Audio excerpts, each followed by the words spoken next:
Hey everybody, we've made it to Phandalin and part 2 of the Lost Mine of Phandelver. I always want to say mines. Lost Mine.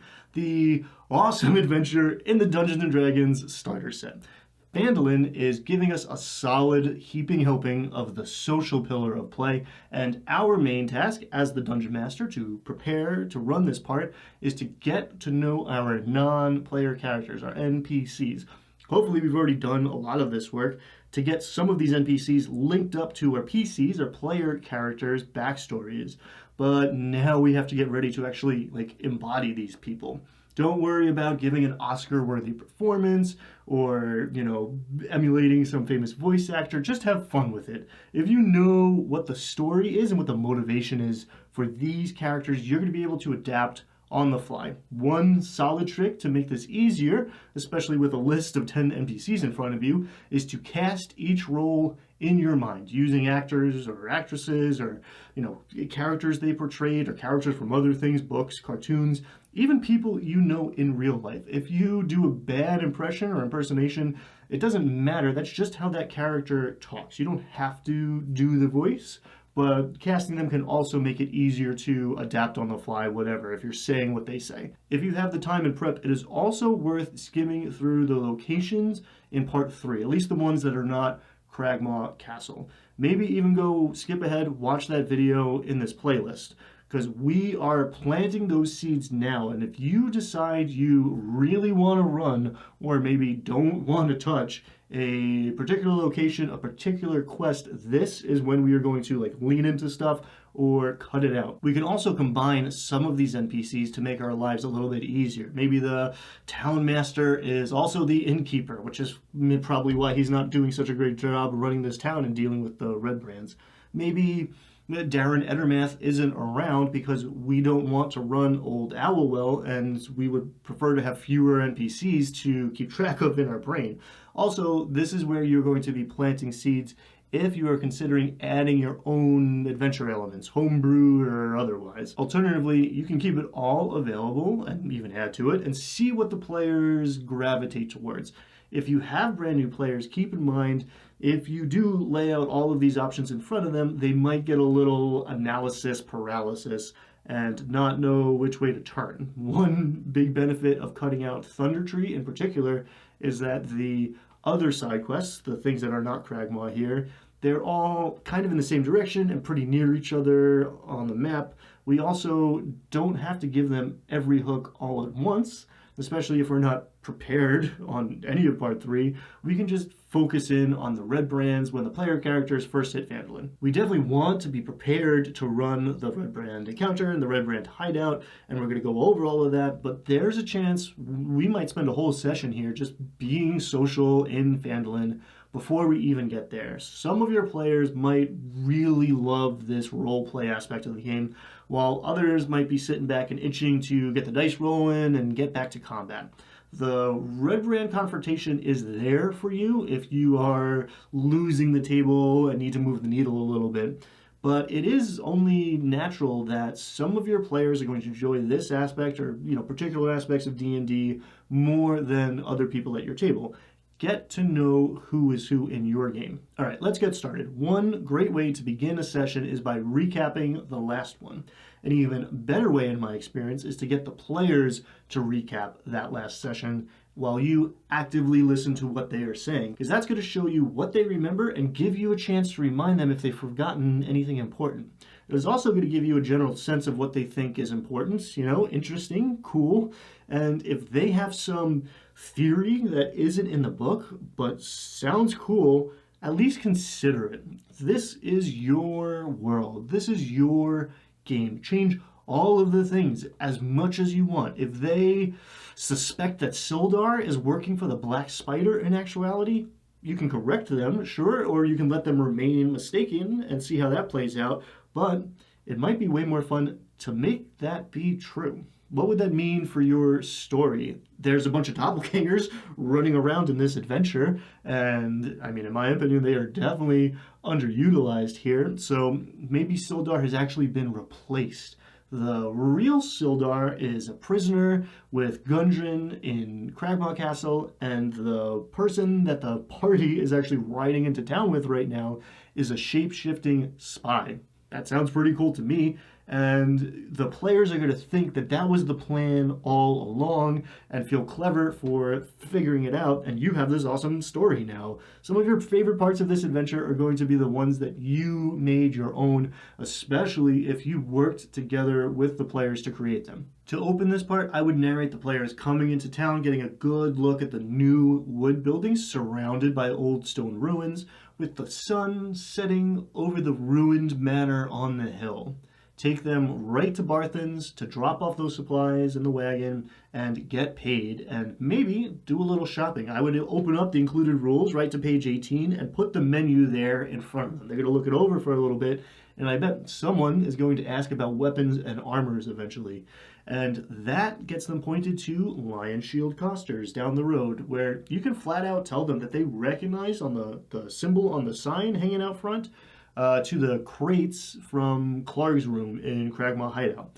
If they try to pay at either location with those jade frog statuettes that they'd found there, I would actually send them to the Miners Exchange to get that converted into gold first. It's not exactly rules as written, but that points them at our faction-linked quest giver NPC, Halia Thornton. I'd have Halia actually taking a 10% cut on like an exchange rate, only give them 36 gold on the 40 or 45 on the 50, whatever it is. And when they complain or negotiate, Halia tells them that taking out Glassstaff will get them full price on any gems they convert and bring in 100 gold bounty from her as well. Shopping is often a priority when we first hit town, and plopping the characters in a store where you're getting paid out is a great way to kind of encourage that, to teach them that. Having night falling as we reach Phandalin also gives the players a classic minor issue to resolve. Where are they going to spend the night? Now, if Sildar is here, he's going to suggest that they go to the local inn, and any player who thinks about it's probably going to reach the same conclusion. If it makes sense, you can also encourage them to go to the inn or remind players with backstory features like the folk heroes rustic hospitality or the acolytes shelter of the faithful. If they don't think about the inn or they don't want to go spend money, because these options are also going to get them pointed in the direction of some of the important NPCs we want them to meet. Alternatively, just asking a random person on the street. Remember, we have our list of names ready, or you can just insert important NPC here. Asking anybody on the street is going to get them pointed at the Stonehill Inn as well. In D&D, whenever we get to a new town, the inn or the tavern is a great place to gain information. Now, we, as the DM, have enough to keep track of already, so I would take all of those rumors on page 15 and just give them to Toblin Stonehill, the innkeeper here. Do not overlook that one about how the Redbrands just killed a guy, and now his wife and children are missing, because that alone right there might be enough to get the player characters marching up the hill to the manor. Toblin is also going to know a little bit, at least, about everybody else in the town and can point the PCs in their direction.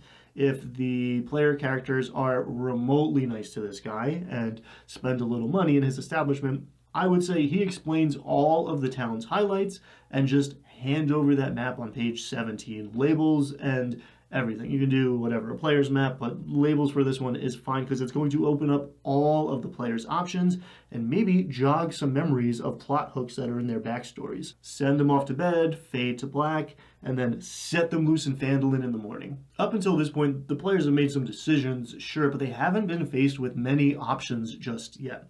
So maybe describe a couple key locations that they saw coming into town last night if you haven't given them the entirety of the map, and let them discuss and debate where they want to go. We've been driving this bus so far, so it's probably going to feel like you've got to grab the wheel and hit the gas and get things moving, but letting the players figure out what their characters are doing is fine. That's still playing Dungeons and Dragons. You can encourage them to think about what their characters might do instead of what the, people sitting around the table who know it's a game think they should do.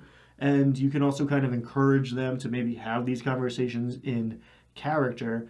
But it's fine. We put the work in early so that every player has a hook pointing them at a different NPC and a different location here. So if the halfling wants to go visit their Auntie Q, or the cleric wants to talk to Sister G, awesome. There's a chance they may even split the party, and that's all right. Not great, but that's all right, and we'll get through it, even if they do that. And we're going to use that to our advantage if they do. Now, there are so many directions, so many potential paths that we're not going to worry about precisely plotting out what happens when in what order in town.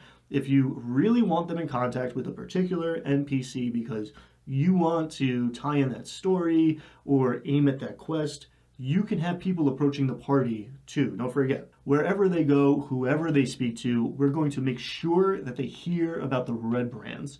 Don't worry about overloading the players with all the details and like the faction info and all that stuff just yet, unless they really go, digging for stuff. Just try to get the quests on the table and stress the Redbrand problem. This point is a little tricky because the players, hopefully, are focused in on finding Dungeon Rockseeker, finding Cragmaw Castle to rescue their friend, but we kind of want them to go up the hill to the manor first. If they plow ahead to Cragmaw, it is not the end of the world, let them. But odds are they don't know where that is just yet, and they're going to be asking around. Now, a few people may, point the way to Rygoth the Druid, who is not in town, but is presumed to be in Thundertree as written, or wherever else you would like to send the players. They're also going to be told that there's a rumor or there's been sightings of the Redbrands having goblins among them, and that's a boop, boop, red flag. If he's around, Sildar is super useful here. He wants to find Iarno and believes that if located, Iarno might know where this castle is. He might even suggest the PCs, take a little time to handle other business that they have in town as Sildar goes and gathers some information, encouraging the players to explore, right, and talk to the other NPCs, and then Sildar can come back with the information that Iarno was last seen heading up that hill to the manor, and he thinks that these ruffians that everybody's complaining about around town might have actually captured him or worse. If all else fails, or if we've had a rich, full, roleplay heavy town session, but game night is winding down, we can run the Redbrand Ruffian encounter. We can have the action come to the players. Win or lose, this combat should really get them pointed at that matter, especially if the party loses. Have them, wake up in the street or in the care of a friendly NPC with all of their gold stolen, and they're going to be chomping at the bit for revenge. An L is especially likely if the party split up earlier. Don't split the party is an old D&D adage, and your players get to learn why. The other reason is that it does make it harder for the dungeon master, right? Juggling two simultaneous storylines and keeping everybody involved is not easy, but don't worry. If it happens, just shift focus back and forth between the groups, aiming to, make a cut at a dramatic moment, like right before or after a big beat, if you can pull it off.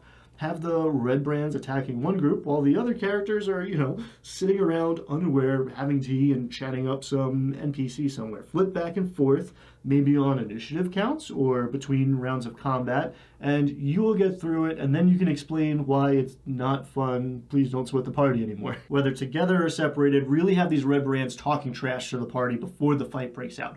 We want them to hate these guys enough to drop everything else and go after them. Again, if the party heads towards Cragmaw Castle or, in search of Rygoth or somebody else who knows the way, that's fine as well. When they get back to town the next time, maybe the Redbrands have now taken more prisoners, or all the shops are closed, or the Stonehill Inn has been burned to the ground. Part of the fun of being the dungeon master is playing the bad guys and having things, adapt and escalate if the players don't intervene. Whether they're trying to find Iarno, gather information that might lead to Cragmaw Castle and Gundren, or get revenge on those bullies who stole their lunch money, the party's probably heading to the manor. And you see how many hooks pull that way, and I left out a few, right?